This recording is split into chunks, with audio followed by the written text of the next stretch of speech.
Mukunda Jewelers, first ever factory outlet opening soon in Jubilee Hills.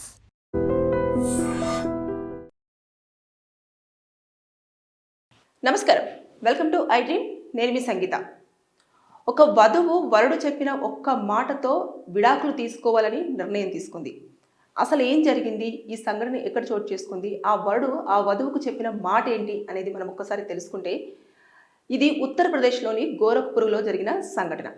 అయితే November 28వ తేదీన ఇద్దరు వధూవరులకు కూడా వివాహం జరగడం జరిగింది. అయితే వివాహం అయిన తర్వాత ఇక ఏదైతే కార్యక్రమం ఉంటుందో ఆ కార్యక్రమం కూడా వారు ఏర్పాటు చేశారు. ఏర్పాటు చేసిన రోజు అదే రోజు నైటు ఆ అమ్మాయి దగ్గరికి ఆ అబ్బాయి వచ్చేసి చాలా నీట్గా, నేను ఏదైతే ఫ్యామిలీ లైఫ్ ఉంటుందో దాన్ని లీడ్ చేయడానికి అర్హుడిని కాదు, నాకు ఆ స్తోమత లేదు, అంతేకాకుండా నేను ఏదైతే ఈ లైఫ్ ఉంటుందో వైఫ్ అండ్ హస్బెండ్ ఎలా అయితే ఉంటారో ఆ యొక్క దానికి నేను పనికి రాను అని చెప్పేసి చెప్పడం జరిగింది.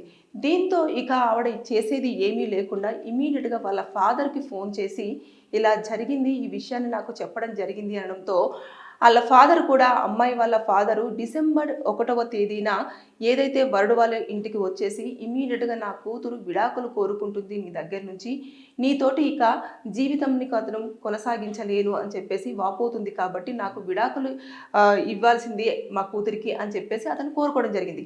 అంటే ఇక్కడ చూసుకుంటే ఏదైనా సరే ఫిజికల్ రిలేషన్షిప్ అనేది వైఫ్ అండ్ హస్బెండ్ విషయంలో చాలా ఇంపార్టెంట్. పెళ్ళి అనేది చేసుకున్నప్పుడు ఇక్కడ ఏదైతే అమ్మాయి ఉంటారో అమ్మాయి చాలా ఎక్స్పెక్టేషన్స్తో, అటు అబ్బాయి కూడా అమ్మాయి దగ్గర నుంచి, అమ్మాయి కూడా అబ్బాయి దగ్గర నుంచి ఎక్స్పెక్టేషన్ తోటే వాళ్ళు లైఫ్ లీడ్ చేయాలి. అదేవిధంగా పిల్లలు, వాళ్ళకు ఒక లైఫ్, వాళ్ళకు ఒక ఫ్యామిలీ అని చెప్పేసి ఆ థాట్స్తో వస్తారు. అయితే ఈ విషయాన్ని పెళ్లి సమయంలో కానివ్వండి, అదేవిధంగా ఎంగేజ్మెంట్ అయినప్పుడు కానివ్వండి, పెళ్లి జరుగుతున్న సమయంలో కానివ్వండి, ఎప్పుడూ చెప్పలేదు.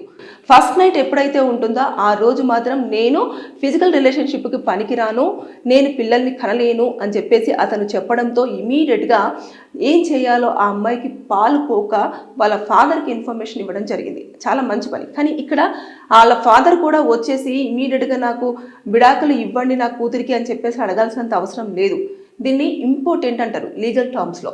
ఇదేంటంటే ఇది చాలా మెయిన్ గ్రౌండ్ పాయింట్గా కూడా తీసుకోవడం జరుగుతుంది. ఎప్పుడైతే ఒక వ్యక్తి సంసారానికి పనికిరాడు అని చెప్పేసి నిర్ధారణ అవుతుందో అది ఆటోమేటిక్గా కూడా ఆ విషయాన్ని కూడా వారు పెళ్లి సమయంలో కానివ్వండి, పెళ్లి అప్పుడు కానివ్వండి, ఎప్పుడూ కూడా చెప్పలేదు. కాబట్టి అది మోసం చేసి వివాహం చేసుకున్న సందర్భంలో ఈ వివాహాన్ని రద్దు చేయడానికి కూడా, అంటే ఇది ఇంపార్టెంట్ కాబట్టి దీన్ని నల్మెంట్ కూడా కింద కూడా దీన్ని క్యాన్సిల్ చేస్తారన్నట్టు. ఎలా అంటే ఈ వివాహం అనేది జరగలేదు, ఈ వివాహము చెల్లుబాటు కాదు అని చెప్పేసి ఇక్కడ తీర్పు ఇవ్వడం జరుగుతుంది. ఆ వ్యక్తి ఏదైతే ఉన్నాడో ఆ అమ్మాయిని చేసుకున్న వ్యక్తి, ఆ పర్సన్ అమ్మాయికే కాకుండా ఇప్పుడు కుటుంబ సభ్యులకు కూడా షాక్. అక్కడ కుటుంబ సభ్యులకు కూడా ఈ విషయం తెలియదు. అరే ఎందుకు విడాకులు అడుగుతున్నాడు ఇలా ఫాదర్ వచ్చేసి, ఈ ఒక్క నైట్లోనే ఏం జరిగిపోయింది అని చెప్పేసి వాళ్ళందరూ కూడా షాక్ అయ్యారు. అంటే ఇటు అబ్బాయి వాళ్ళ పేరెంట్స్కి, అదేవిధంగా రిలేటివ్స్కి, వాళ్ళ సిస్టర్స్కి ఎవరికి కూడా తెలియదు ఈ అబ్బాయి ఈ పర్సన్ ఇలాంటి ప్రాబ్లం ఉంది అని చెప్పేసి. ఎప్పుడైతే వైఫ్ ఎక్స్పెక్టేషన్స్తో తన దగ్గరికి రావడం స్టార్ట్ అవుతుందో ఇంకా అప్పుడు ఎలాగైనా సరే చెప్పేయాలి, చెప్పకపోతే ఇంకా పరిస్థితి ఏ రకంగా ఉంటుందో అని చెప్పేసి అనుకున్నాడో, లేదు అంటే మ్యారేజ్ అయిపోయింది కాబట్టి ఇక అడ్జస్ట్ అయిపోయి నాతో ఉంటుంది అని చెప్పేసి అనుకున్నాడో తెలియదు. కానీ మొత్తానికైతే ఆ సమయంలో ఆ విషయాన్ని రివీల్ చేయడం జరిగింది.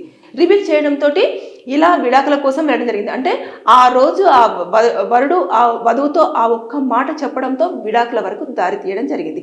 అసలు ఇందులో విడాకులనే మాటే అవసరం లేదు, ఆ పెళ్ళే పూర్తి స్థాయిలో క్యాన్సిల్ చేయబడుతుంది. వారు కనుక కోర్టుకు వెళ్ళేసి ఇతను ఆల్రెడీ ఒప్పుకోవడం జరిగింది అని చెప్పేసి అతను కనుక నిజంగానే వచ్చి నేను ఫిజికల్ రిలేషన్షిప్కి నేను పనికి రాను అని చెప్పేసి కనుక అతను స్టేట్మెంట్ ఇచ్చాడు అంటే ఇమీడియట్గా మళ్ళీ ఈ అమ్మాయి ఫ్రెష్గా మ్యారేజ్ చేసుకోవడానికి, అంటే ఈ మ్యారేజ్ అనేది ఇంకా ఉండదు అసలు. మళ్ళీ అది ఎప్పుడైతే మళ్ళీ మ్యారేజ్ చేసుకుంటుందో ఆ అమ్మాయి, అది మళ్ళీ మొదటి మ్యారేజ్ కిందనే కన్సిడర్ చేయడం జరుగుతుంది అన్నట్టు. అయితే ఇలాంటివన్నీ కూడా చోటు చేసుకుంటున్నాయి. ఇది అక్కడ జరగడమే కాదు, ఇలాంటి కేసులు కూడా చాలా వరకు కోర్టులలో ఉంటున్నాయి. మ్యారేజ్ ముందు చెప్పరు, అసలు ఏమీ చేయరు, వాళ్ళకు సంవత్సరాల పాటు నాకు ఈ పని ఉంది, ఆ పని ఉంది, నేను అక్కడికి వెళ్ళాలి, నాకు ఆ క్యాంప్ ఉంది, తర్వాత నెక్స్ట్ ఫ్రెండ్స్తో మీటింగ్ ఉంది, తర్వాత ఇలా జరుగుతుంది, బిజినెస్లో ఇలా ట్రబుల్స్ వస్తున్నాయి, నేను కొంచెం ఫినాన్షియల్స్గా ప్రాబ్లం ఫేస్ చేస్తున్నాను, కొంచెం లైఫ్లో సెటిల్ అవ్వాలి, ఇలాంటివన్నీ చెప్తూ వైఫ్ దగ్గరికి వెళ్ళని హస్బెండ్లో ఒక 1 to 2 years వరకు కూడా ఇలా మెయింటైన్ చేస్తున్న వాళ్ళు ఉన్నారు. ఇక ఆ టైం వరకు కూడా ఎంత వైఫ్ దగ్గరికి వెళ్ళినా సరే వాళ్ళు యాక్సెప్ట్ చేయకపోవడము, అసలు ఎలాంటి ఫీలింగ్స్ రాకపోవడం ఇవంతా పరిశీలించిన తర్వాత వారు కుటుంబ సభ్యులతో డిస్కస్ చేయడం జరుగుతుంది. నేను ఇన్ని రోజుల నుంచి ఇలా అనుకున్నాను, కానీ నేను దగ్గరికి వెళ్తే అతను చికాకు పడుతున్నాడు, లేదు అంటే నన్ను అసలు ఇంట్రెస్ట్గా చూడట్లేదు, నన్ను ముట్టుకుంటే కూడా ఇలా పక్కకు నెట్టేయడం జరుగుతుంది, అసలు ఫీలింగ్సే రావట్లేదు, అసలు ఇన్ని సంవత్సరాల పాటు కూడా ఒక వ్యక్తి పక్కన ఉన్నప్పుడు భార్యను టచ్ చేయకుండా ఉంటాడా, ఇవన్నీ కూడా వారి ఆవేదన తల్లిదండ్రులకు చెప్పుకోవడంతో ఇమీడియట్గా వారు కుటుంబ సభ్యులను పిలవడము, మాట్లాడడం ఇదంతా జరుగుతుంది. కొన్నిసార్లు వాళ్ళు ఒప్పుకుంటున్నారు, కొన్ని సందర్భాలలో ఒప్పుకోకుండా వాళ్ళు ఏం చేస్తున్నారు అంటే నాకు ఇప్పుడు ప్రెజర్స్ ఉన్నాయి నేను అని చెప్పేసి, అంటే ఒక మనిషి సంసారానికి పనికి రాడు అని చెప్పేసి స్టాంపు వేసుకుంటే ఇక మగవాడు కాదు అన్న కిందికే కన్సిడర్ అవుతారు. కాబట్టి అబ్బాయిలు దాన్ని మాత్రము ఎట్టి పరిస్థితుల్లో ఇతరుల ముందు యాక్సెప్ట్ చేయడానికి మాత్రం ముందుకు రారు. అందుకోసం అని చెప్పేసి విడాకులు ఎక్కువ శాతంలో ఎలా జరుగుతాయి అని అంటే, ఒకవేళ అబ్బాయి కుటుంబ సభ్యుల మధ్యలో అందరి మధ్యలో ఒప్పుకున్నప్పుడు వారు ఈ యొక్క ఫ్యామిలీ మేము లీడ్ చేయలేకపోతున్నాం, మా ఇద్దరి అభిప్రాయాలు వేరేగా ఉన్నాయి, దాంతోపాటు మేమిద్దరి లైఫ్ స్టైల్ కూడా వేరేలా ఉంది, కాబట్టి మేము అనుకొని ఒకరికొకరము నిర్ణయించుకున్న తర్వాతనే విడిపోవాలని డిసైడ్ అయ్యాము, మేము కలిసి జీవించలేము అని చెప్పేసి ఒక మ్యూచువల్గా డాక్యుమెంట్ ప్రిపేర్ చేసుకొని అప్పుడు మ్యూచువల్ డైవర్స్ కిందికి రావడం అనేది జరుగుతుంది. ఇక కొంతమంది కంటెస్ట్ చేయలేరు వాళ్ళు, ఎందుకంటే అక్కడ సమస్య ఎవరిలో ఉంది, అబ్బాయిలో ఉందని ఆల్రెడీ తెలుస్తుంది. కాబట్టి ఎట్టి పరిస్థితుల్లో దీన్ని వారు ఇంకా కంటెస్ట్ చేసినా కూడా అక్కడ వైఫ్ చెప్తుంది, ఇన్ని సంవత్సరాల పాటు నాకు ఎలాంటి రిలేషన్షిప్ జరగలేదు, ఏం లేదు అని చెప్పేసి, అంటే అప్పుడు ఖచ్చితంగా అడగడం జరుగుతుంది. కౌన్సిలింగ్స్లలో కంపల్సరీగా కౌన్సిలింగ్ సీనియర్ మోస్ట్ కౌన్సిలర్స్ అక్కడ కూర్చుంటారు, కాబట్టి వారు మాట్లాడుతున్న సందర్భంలో కానివ్వండి లేకపోతే ఇలాంటి మొత్తానికైతే ఇన్ఫర్మేషన్ తీసుకుంటారు, అక్కడ తెలిసిపోతుంది. అంతేకాకుండా వాళ్ళు డాక్టర్స్ దగ్గరికి కూడా పంపిస్తారు, ఇక్కడ ఆరోపణ అనేది జరుగుతుంది కాబట్టి వారు చెక్ చేయడం కోసం డాక్టర్స్ని కూడా వారి దగ్గర పంపించేసి వారి ఒక రిపోర్ట్ తీసుకురావాలని చెప్తారు. ఎందుకంటే బోత్ సైడ్ అడ్వకేట్స్ ఉంటారు కాబట్టి ఇక్కడ ఏదైతే కూడా క్రాస్ ఎగ్జామినేషన్ జరుగుతున్నప్పుడు ఒక క్వశ్చన్ వేసిన తర్వాత వారు ఖచ్చితంగా దానికి ఎక్స్ప్లెనేషన్ ఇవ్వాలి, ఒక రిపోర్ట్ అడిగినప్పుడు కంపల్సరీగా వారు తీసుకొచ్చి ఇవ్వాలి. ఇలాంటివన్నీ చోటు చేసుకుంటున్నాయి, ఇలాంటివి జరుగుతున్నాయి. సో పెళ్ళిళ్ళు చేసుకునేటప్పుడు దయచేసి మీరు 1-2 సార్లు చెక్ చేసుకోకుండా మాత్రం వివాహానికి వెళ్ళకండి. కొన్ని రోజుల పాటు అంటే ఎంగేజ్మెంట్ అయిపోయిన తర్వాత చాలామంది అబ్బాయిలు మీకు కాల్ చేస్తున్నారా లేదా, మీతో ఇంట్రెస్ట్గా మాట్లాడుతున్నారా లేదా, అంటే శారీరకంగా కలవకపోయినా సరే కొంతమంది మాటల్లో కూడా వారి యొక్క రొమాంటిక్ ఫీలింగ్స్ని తెలియజేస్తూ ఉంటారు. అలాంటిది ఏమైనా మీతో డిస్కస్ చేస్తున్నారా లేదా, ఇలాంటివన్నీ కూడా జరుగుతుందా లేదా అనేది మీరు ఒక్కసారి కనుక్కోవాలి. లేని పక్షంలో ఇతని దగ్గర అసలు ఏం ఫీలింగ్స్ ఉండట్లేదు అంటే మీరు ఒక్కసారి డౌట్ పడాలి. అంటే ప్రెజర్స్ ఎవరికైనా ఉంటాయి, ఫ్యామిలీ ప్రెజర్స్ చాలా ఉంటాయి, ఫినాన్షియల్ ట్రబుల్స్ ఉంటాయి, అదేవిధంగా అందరికీ అన్ని ఉద్యోగంలో ప్రెజర్ ఉంటుంది, అన్ని రకాలుగా ఉన్నప్పటికీ కూడా ఒక జెండర్స్ అంటే ఒక మేల్ ఫీమేల్ పక్కన ఉన్నప్పుడు ఖచ్చితంగా వారికి వచ్చే ఫీలింగ్స్ చాలా డిఫరెంట్గా ఉంటాయి. అందులో వైఫ్ అండ్ హస్బెండ్ అయినప్పుడు లేదంటే ఒక పర్సన్ మన లైఫ్లోకి రాబోతున్నారు అన్నప్పుడు ఫీలింగ్స్ అనేవి చాలా చేంజ్డ్గా ఉంటాయి. అదేవిధంగా ఎంతసేపు వారిని ఎలాగా అట్రాక్టివ్ చేయాలి, వారితో ఎలా కలవాలి, ఎలా మాట్లాడాలి, ఎలా వారితో మన ఫీలింగ్స్ షేర్ చేసుకోవాలనే దాని మీదనే ఎక్కువ డిపెండ్ అయి ఉంటారు. అలా కనుక చేయలేకపోతున్నారు, మిమ్మల్ని దూరం పెడుతున్నారు అన్నప్పుడు ఒక్కసారి ఆలోచన మాత్రం కంపల్సరిగా చేయాలి. చేయకపోతే ఈ రోజుల్లో చాలామంది విడాకులు ఎందుకు కారణాలంటే పలు రకాల కారణాలలో ఇదొక కారణం అయితే చాలా మేజర్గా కూడా నిలుస్తుంది. కాబట్టి దయచేసి అందరూ మాత్రం అలర్ట్ అవ్వండి. ఇది ఉత్తరప్రదేశ్లోనే జరగలేదు, ఇక్కడ మన ఇండియాలో కూడా జరుగుతున్నాయి, మన తెలంగాణ ఏపీలో కూడా చాలా వరకు ఉంటున్నాయి. కొంతమంది బయటికి చెప్పుకొని బాధపడుతున్నారు, కొంతమంది చెప్పుకోకుండా అడ్జస్ట్ అయిపోయి ఉండడం జరుగుతుంది. So be careful, be alert. కర్ణాటకలోని విజయపూర్ జిల్లాలో ఒక దారుణమైన సంఘటన, అసలు అది నేను ఎలా చెప్పాలో కూడా అర్థం కావట్లేదు, బట్ మనం ఒకసారి తెలుసుకునే ప్రయత్నం చేద్దాము. డుండేష్ అనే ఒక వ్యక్తికి 3 ఆడపిల్లలు పుట్టారు. ఇక నాలుగో ఎవరైతే సంతానం ఉందో ఖచ్చితంగా కొడుకే పుట్టాలి అని చెప్పేసి ఆయన నిర్ణయించుకున్నాడు. మళ్ళీ తన భార్య కూడా ప్రెగ్నెంట్ అయ్యింది. అయిన తర్వాత ఎలాగైనా సరే నాకు కంపల్సరిగా ఈసారి వారసుడు రావాల్సిందే అని చెప్పేసి ఆయన చాలా స్ట్రాంగ్గా డిసైడ్ అయిపోయాడు. 3 ఆడపిల్లలే పుట్టారు కదా, ఇక ఆడపిల్లల విషయంలో ఇంకొక ఆడపిల్ల పుడితే మాత్రం ఖచ్చితంగా పరిస్థితి వేరేలాగా ఉంటుంది, నేను అందరి ముందర కూడా తలెత్తుకోలేను, అసలు నాకు ఇంటికి వారసుడు లేదు, నా కుటుంబం అంతా ఇక్కడితోటే ఆగిపోవాల్సిన పరిస్థితి వస్తుంది అని చెప్పేసి ఆయన మెంటల్గా చాలా డిస్టర్బ్ అయ్యాడు. అయిన తర్వాత ఏం చేశాడు, హాస్పిటల్స్ అందరి దగ్గరికి వెళ్ళేసి అసలు నాకు కొడుకు పుడుతున్నాడా కూతురు పుడుతున్నాడా అని చెప్పేసి చెక్ చేసి చెప్పండి అంటే ఏ డాక్టర్ కూడా అతనికి సహకరించలేదు. ఇక ఏం చేశాడు అంటే ఎలాగైనా సరే నేను మంత్రగారి దగ్గరికి వెళ్తే నాకు న్యాయం జరుగుతుంది అని చెప్పేసి అక్కడ అతనికి తెలిసిన ఒక మాంత్రికుడి దగ్గరికి వెళ్ళడం జరిగింది. వెళ్ళి అతను ఏం చెప్పాడు అని అంటే నాకు ఈసారి కొడుకు పుడుతున్నాడా లేదా, నాకు కొడుకు పుడితే బాగుంటుంది, మళ్ళీ కూతురు అయితే మాత్రం పరిస్థితి బాగోదు అని చెప్పేసి చెప్పడంతో అతను మొత్తం చూసిన తర్వాత మీ యొక్క భార్య ఒంట్లో దయ్యం ఉన్నది, ఆ దయ్యం పోవాలి లేదంటే నీకు కొడుకు పుట్టాలి అని అంటే ఖచ్చితంగా నువ్వేం చేయాలంటే మీ యొక్క భార్య తలపైన నడి నెత్తి మీద ఉన్న ఏదైతే వెంట్రుకలు ఉంటాయో వీటిని కూడా రక్తం కనిపించేలాగా తీసేయాలి, కట్ చేయాలి అని చెప్పేసి చెప్పడం జరిగిన తర్వాత అతను చెప్పింది నిజమా అబద్ధమా అనేది గ్రహించకుండా ఈ డుండేష్ ఏం చేశాడు అంటే భార్య దగ్గరికి వెళ్ళేసి ఆవిడను చాలా వరకు హింసించేసి నెత్తిమి పట్టి లాగడము ఇలాంటివన్నీ చేస్తుంటే ఎందుకు ఇలా చేస్తున్నావు అని చెప్పేసి వారిద్దరి మధ్యలో కూడా చాలా వరకు ఘర్షణ జరిగిన తర్వాత ఆవిడ కొంచెము చాలా నీరసం అయిపోయిన తర్వాత ఇమీడియట్గా ఒక బ్లేడ్ తీసుకొచ్చేసి గట్టిగా అతనికి బలం ఉన్నంతగా ఈ పైన ఉన్న హెయిర్ అంతా కూడా లాగేసి బ్లేడ్ తోటి కూడా రక్తం వచ్చేలాగా కనిపించేసి దాన్ని తీసుకెళ్ళేసి మాంత్రికుడికి ఇచ్చిన తర్వాత ఇమీడియట్గా పిల్లలు భయాందోళనకు అయ్యారు. దాంతోపాటు ఈ అమ్మాయి కూడా చాలా వరకు భయాందోళనకు గురైపోయి ఏం చేసింది, ఇమ్మీడియట్గా పోలీస్ స్టేషన్కి వెళ్ళేసి నా భర్త ప్రవర్తన ఇలా జరిగింది, కొడుకు కావాలని నన్ను వేధిస్తూ ఉన్నాడు, అంతేకాకుండా ఇక్కడ నా తలపైన ఉన్న జుట్టు మొత్తం కత్తిరించడం జరిగింది అని చెప్పేసి అన్నారు. చుట్టుపక్కల ఉన్న వాళ్ళందరూ కూడా ఆవిడకు సహాయం చేయడం జరిగింది. ఇమ్మీడియట్గా పోలీసులు కేసు ఫైల్ చేసేసుకొని దర్యాప్తు స్టార్ట్ చేసిన తర్వాత ఇప్పుడు ఈ కేసులో మనం చూసుకుంటే ఎలా ఉంటుంది అని అంటే ఎప్పుడైతే ఈ పర్సన్ డాక్టర్స్ దగ్గరికి వెళ్ళినప్పుడు జెండర్ అనేది వారు ఎవరు కూడా రివీల్ చేయడంతో మాంత్రికుడిని అప్రోచ్ అయ్యాడు. ఆ మాంత్రికుడు నిజంగానే మాంత్రికుడా కాదని చాలా వీడియోస్లలో చెప్పారు. ఇదంతా కూడా ఫేక్. అంటే మనం 21వ సెంచరీలో ఉన్నప్పటికీ కూడా మన టెక్నాలజీ పెరిగిపోతున్న సందర్భంలో కూడా ఇలాంటి మంత్రగాళ్లను అదేవిధంగా కొంతమంది దీన్ని ఇప్పటికీ నమ్ముకుంటూనే ఉన్నారు. నిజంగానే వారికి అన్ని విద్యలు వచ్చి ఉండుంటే వారు ఇక్కడ ఉండరు అని చెప్పేసి నేను పలుసార్లు చెప్పడం జరుగుతుంది. ఇంకా కొన్నిసార్లు కూడా చాలామంది మోసపోయిన వాళ్ళు కూడా బయటకు వచ్చేసి చెప్పడం చేస్తూ ఉన్నారు. ఇలా మేము డబ్బులు కట్టాము, మాకు పూజలు చేస్తానన్నారు, మోసపోయారు అని చెప్తున్నప్పటికీ కూడా ఇలాంటివి కొన్ని ప్రదేశాలలో ఇప్పటికీ జరుగుతూనే ఉన్నాయి. దానివల్ల కుటుంబంలో చాలా వరకు కలహాలు ఏర్పడి కొంతమంది ప్రాణాలు తీస్తున్నారు, ప్రాణాలు తీసుకుంటున్నారు. కాబట్టి ఇలాంటివి చోటు చేసుకుంటున్న సందర్భంలో ఇప్పుడు మనం ఇందులో చూస్తుంటే మాత్రం ఎవరైతే పర్సన్ భర్త ఉన్నాడో అతనికి ఖచ్చితంగా కూడా పనిష్మెంట్ ఉంటుంది. మినిమం ఒక 3 years వరకు కూడా జైలు శిక్ష ఉంటుంది. దాంతోపాటు ఆ మాంత్రికుడు ఎవరైతే ఉన్నారో ఇలా ఎంతమందికి ఫేక్గా ఇన్ఫర్మేషన్ ఇస్తూ నాకు ఇలాంటి విద్యలు వచ్చు, నాకు ఇలాంటి శక్తి ఉంది అని చెప్పేసి ఇదివరకు గతంలో ఏమైనా చేశాడా ఇవన్నీ కూడా ఎంక్వైరీ చేసి అతన్ని కూడా అదుపులోకి తీసుకొని మొత్తం పూర్తిగా విచారించిన తర్వాత తనపైన కూడా కేసులు ఫైల్ చేసి కోర్టుకు పంపించడం జరుగుతుంది. కోర్టు నుంచి శిక్ష ఖరారైన తర్వాత జైలుకు పంపిస్తారు. ఇతను కూడా దాదాపుగా ఒక 5 సంవత్సరాల వరకు కూడా జైలు శిక్ష విధించే అవకాశాలు ఉంటాయి. అతను చేసిన దాన్ని బట్టేసి ఇంకా ఏమైనా మొత్తం ఇంట్రాగేషన్లో ఏమైనా జరిగినా లేకపోతే ఏమైనా ప్రాణాలు తీసినట్టుగా కానీ తెలిసినా, లేదు అంటే ఏమైనా బళ్ళు ఇలాంటి ఈ మధ్యకాలంలో ఇస్తున్నారు కదా అలాంటివైనా, లేదంటే ఎమోషనల్గా క్యాష్ చేసి వాళ్ళందరినీ కూడా ఇంకొక వేలోకి దింపినా, లేదంటే ఎవరైనా మహిళను వాడుకున్నా, ఇలాంటివన్నీ కూడా ఇప్పుడు పూర్తి స్థాయిలో అతని దగ్గరికి వచ్చిన ప్రతి ఒక్క ఎవరైతే భక్తులు ఉంటారో భక్తుల రూపంలో వస్తూ ఉంటారు కదా న్యాయంగా, అంటే మాకు ఇలా జరుగుతుంది, ఇలా జరగాలి అని చెప్పేసి ఆయన వేడుకుంటూ వచ్చే వాళ్ళందరి కాళ్ళు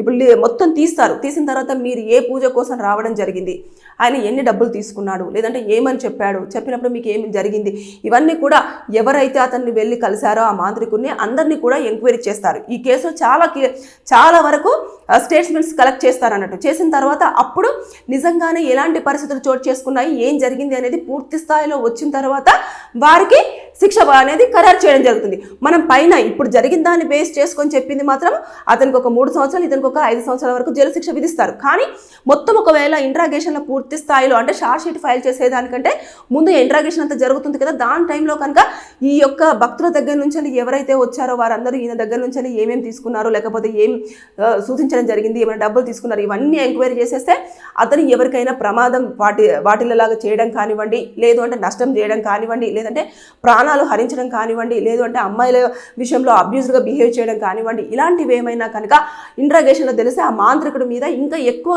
కేసులు ఫైల్ అయ్యి అతను ఎక్కువగా పనిష్మెంట్ తీసుకునే అవకాశాలు ఉంటాయి. ఇక్కడ భర్త విషయంలోకి వస్తే ఈ మధ్యకాలంలో అమ్మాయిలైనా అబ్బాయిలైనా ఎవరైనా సరే ఖచ్చితంగా చదువు విషయంలో కానివ్వండి, ఉద్యోగం విషయంలో కానివ్వండి, కెరియర్ విషయంలో కానివ్వండి, వారికంటూ ఒక క్లారిటీతో ప్లస్ తర్వాత నెక్స్ట్ అన్ని రకాలుగా పెద్ద తేడా ఏమి ఉండట్లేదు. అబ్బాయిలు అమ్మాయిలు అన్న తేడా ఏమీ లేకుండా ప్రతి దాంట్లో కూడా పోటీగా పరిగెడుతూ పోటీగా ప్రతి దాంట్లో పార్టిసిపేట్ చేస్తున్నప్పటికీ ఇప్పటికీ కూడా ఇంకా ఇలాంటివి కొన్ని చిన్న ఏదైతే ఉంటే చిన్న చిన్న గ్రామాలు కానివ్వండి, ఊర్లు కానివ్వండి, అలాంటి ప్రాంతాలలో ఇప్పటికీ ఇలాంటివి వారసుల కోసం కుటుంబాలను విచ్ఛిన్నం చేస్తున్న సందర్భాలు ఇప్పటికీ చోటు చేసుకుంటూనే ఉన్నాయి. ఇక్కడ మాంత్రికుడి దగ్గరికి వెళ్ళేసి అతను జుట్టు లాగేసి రక్తం కనిపించేలాగా చెయ్యాలి నడినెత్తి మీద, అప్పుడే కొడుకు పుడతాడు అని చెప్పడంతో అక్కడి వరకు ఆగిపోయాడు. కానీ ఒకవేళ మీ భార్య ఒంట్లో దయ్యం ఉంది, ఖచ్చితంగా ఇలా చేస్తేనే ఆవిడ ప్రాణాలు నిలబడతాయి, లేదు అనుకుంటే ఆవిడ ప్రాణాలు తీస్తేనే నీకు కొడుకు పుడతాడు, నువ్వు రెండో మ్యారేజ్ చేసుకోవాలి అంటే ఖచ్చితంగా అతను అదే వేలోకి వెళ్తాడు. ఎందుకంటే అతను మెంటల్గా ఇదై ఉన్నాడు కాబట్టి. అంటే ఇలాంటివన్నీ కూడా పక్కతోవ పట్టించే విధంగా ఉండడమే కాకుండా వారు చాలా డేంజర్లో ప్రాణాలను తీసుకోవడము, ప్రాణాలను తీసేలాగా నేను ముందు చెప్పినట్టుగా అలాంటివి చోటు చేసుకుంటాయి. కాబట్టి దయచేసి ఈ రోజుల్లో మాంత్రికులు, తాంత్రికులు, పూజలు, పునస్కారాలు ఇవన్నింటికంటే కూడా ఫస్ట్ ఆఫ్ ఆల్ జరుగుతున్న దాన్ని నమ్మండి. అంటే ఆల్రెడీ డిసైడ్ అయిపోయి ఉంటుంది. దానిని మనము జస్ట్ రోల్ ఏదైతే రోల్ ఉంటుందో దాన్ని మనము యాక్ట్ చేయడానికి వచ్చినట్టుగానే బిహేవ్ చేయండి తప్పించి ప్రతిదీ మాకు అనుకున్నట్టుగానే అనుకూలంగానే కావాలి అంటే ఏది జరగదు. ఇప్పుడు ఖచ్చితంగా ఆడపిల్ల పుట్టాలా మగపిల్లాడు పుట్టాలా అనేది మొత్తం డిపెండ్స్ ఆన్ మేల్ మీదనే డిపెండ్ అయి ఉంటుంది. అది మొత్తం మర్చిపోతారు. ఈ అమ్మాయిదే తప్పు, లేకపోతే అమ్మాయి వాళ్ళ ఇంట్లో ఇంతమంది ఆడపిల్లలు ఉన్నారు, లేకపోతే ఇలా జరిగింది, వాళ్ళ అమ్మకు ఆడపిల్లలు పుట్టారు కాబట్టి నాకు ఆడపిల్లలు పుడుతున్నారంటే అసలు ఈ యొక్క అబ్బాయి అమ్మాయి పుట్టే విషయంలో అమ్మాయికి ఎలాంటి సంబంధం ఉండదు. మొత్తం అంతా కూడా అబ్బాయికే ఉంటుంది. అది మర్చిపోతారు. అది మర్చిపోయి మొత్తం ఇక్కడే వేసేసి ఇక్కడే టార్చర్ చూపించేసి ఇక్కడే ప్రాణాలు తీసేంత వరకు కూడా వెళ్తారు. దాంతోపాటు ఇలాంటి వాళ్ళు సగం నాలెడ్జ్ ఉన్న మాంత్రికులు, తాంత్రికులు లాంటి వాళ్ళు ఉన్నారు కదా, అలాంటి వాళ్ళు ఏం చేస్తారంటే ఇంకా వారికి ఉన్న డౌట్ని ఇంకా రెట్టింపు చేసేసి వారిపైన ఇంకా కక్ష పెంచుకొని ఇంకా ఏదో చేసేలాగా, లేదు అంటే పిల్లల విషయంలో ఈ యొక్క పిల్లను లేదంటే ఆ పిల్లను బలిస్తే మీకు న్యాయం జరుగుతుంది, లేదంటే మీకు ఇలా కొడుకు పుడతాడు, అసలు ఇక్కడ కొడుకు రావాల్సింది అమ్మాయి వచ్చింది. చాలా కేసులు నమ్మి మోసపోతున్న వాళ్ళు బ్లాక్ మ్యాజిక్స్ లేవు, అసలు ఏమీ లేవండి. మిమ్మల్ని మీరు నమ్ముకోండి, జరిగేదాన్ని యాక్సెప్ట్ చేయండి. అప్పుడే మీ యొక్క జీవితాలు, కుటుంబాలు కూడా హ్యాపీగా ఉండే అవకాశాలు ఉంటాయి తప్ప లేకపోతే ఇలాంటి కేసులలో ఇన్వాల్వ్ అయ్యి కోర్టులకు వెళ్ళి అనవసరంగా జైల్లో కూర్చోవలసిన పరిస్థితులు చోటు చేసుకుంటాయి. దాంతోపాటు మీరు సంవత్సరాల పాటు జైల్లోనే ఉండాలి. బయటకు వచ్చిన తర్వాత అనవసరంగా మీరు ఒక నిందితుడిగా అందరూ వేలెత్తి చూపించడం తప్పించి ఇంకా ఏమి ఉండదు. కాబట్టి ఇలాంటివి కూడా చోటు చేసుకుంటాయి. కాబట్టి దయచేసి నీ వీడియోలో మరీ చెప్తున్నాను, గతంలో కూడా నేను చాలా వీడియోస్లో చెప్పడం జరిగింది, ఇలాంటి వాళ్ళు లేరు. మాంత్రికులు, తాంత్రికులు వశీకరణ చేస్తా అన్నవాది అదంతా కూడా ట్రాష్, నిజం కాదు.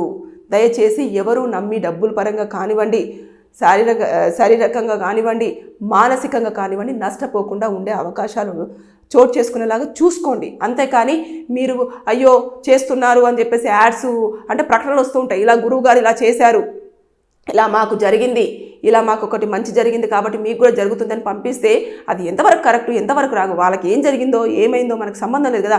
అది వాళ్ళకి జరగాలని ఉంది కావచ్చు, జరిగింది, అది అతని దగ్గరికి వెళ్తేనే జరిగిందని చెప్పేసి వాళ్ళు స్ట్రాంగ్గా బిలీవ్ చేశారు కాబట్టి అలా జరుగుతుంది. కాబట్టి దయచేసి అందరూ కూడా ఫేక్గా ఉన్నారు, ఇలాంటివి చోటు చేసుకుంటున్నాయి, అలర్ట్గా ఉండండి, ఎవరిని నమ్మొద్దు. డాక్టర్ నమ్ముకోండి, మీ హెల్త్ పరంగా కానివ్వండి, మీ దాని పరంగా కానివ్వండి. వంశం కోసం కొడుకు కావాలి అనుకుంటే మీరు వెయిట్ చేయండి, లేదు అనుకుంటే చూసుకోండి, అంతే తప్పించి పిల్లలు ఎవరైనా సరే అమ్మాయిలైనా అబ్బాయిలైనా ఇద్దరు సమానం కాబట్టి ప్లీజ్ దయచేసి అబ్బాయిలు పుడితేనే వారసత్వం ఉంటుంది, కుటుంబం నిలబడుతుంది అనేది ఒకప్పుడు మాట, ఇప్పుడు మాట అయితే కాదు. అలర్ట్గా ఉండండి. ఎవరిని మాత్రం బాబాలను, స్వామీజులను, వశీకరణ చేసే వాళ్ళను, మాంత్రికులను, తాంత్రికులను నమ్మొద్దని మరీ చెప్తున్నాను. Thank you. నిజంగా ప్రస్తుతం ఉన్నటువంటి సమాజం దేనికి ప్రయారిటీ ఇస్తుంది? ఆర్థిక సంబంధాల చుట్టూ మాత్రమే తిరుగుతుంది. మళ్ళీ ఎన్నికలంగానే చాలా విరక్తి కలుగుతున్నాం. మంచి అనిపిస్తుంది కదా, లేడీస్ కూడా ఛాలెంజింగ్ జాబ్స్ చేసినప్పుడు చాలా బాగుంటది. ట్రాఫిక్ అసిస్టెంట్స్ గా నియమించిన ట్రాన్స్జెండర్స్ అందరితో సాల్యూట్ చేయించుకుంటున్నారు. ఫుడ్ డెలివరీ ఇవ్వటానికి వెళ్ళినటువంటి డెలివరీ బాయ్ అనిల్ పై కళ్ళ ముందు పెళ్ళండి